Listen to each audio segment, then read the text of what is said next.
बोला बोला छठी मैया की।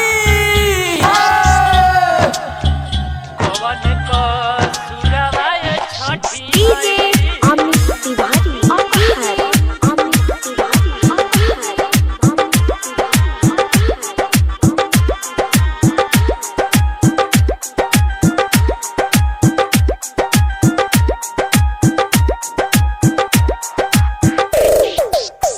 कवन क सुरवाय छठी माई, कवन क सुरवाय छठी माई, कवन क सुरवाय छठी माई, लोगावा कहेला बझिनिया। कवन क सुरवाय छठी माई, लोगावा कहेला बझिनिया। कबहू ना बैठ के पीही, कबहू ना बैठ के पीही, चैन से एक लोटा पानिया। कवन क सुरवाय छठी मैया, लोगावा कहेला बझिनिया। डीजे अमित तिवारी जयकारा छठी मैया की, बोलिए सच्चे दरबार की। कवन क सुरवाय छठी माई,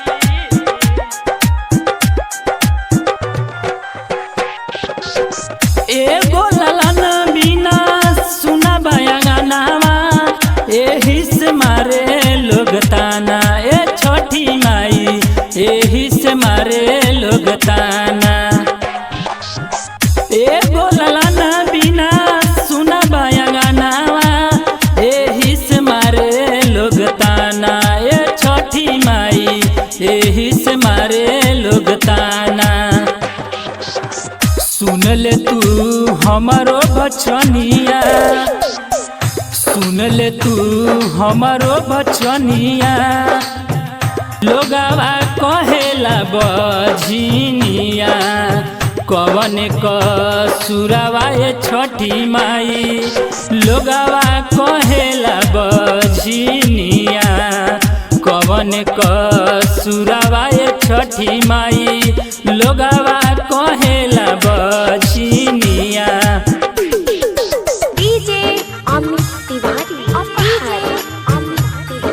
प्रेम से बोलिए छठी मैया की।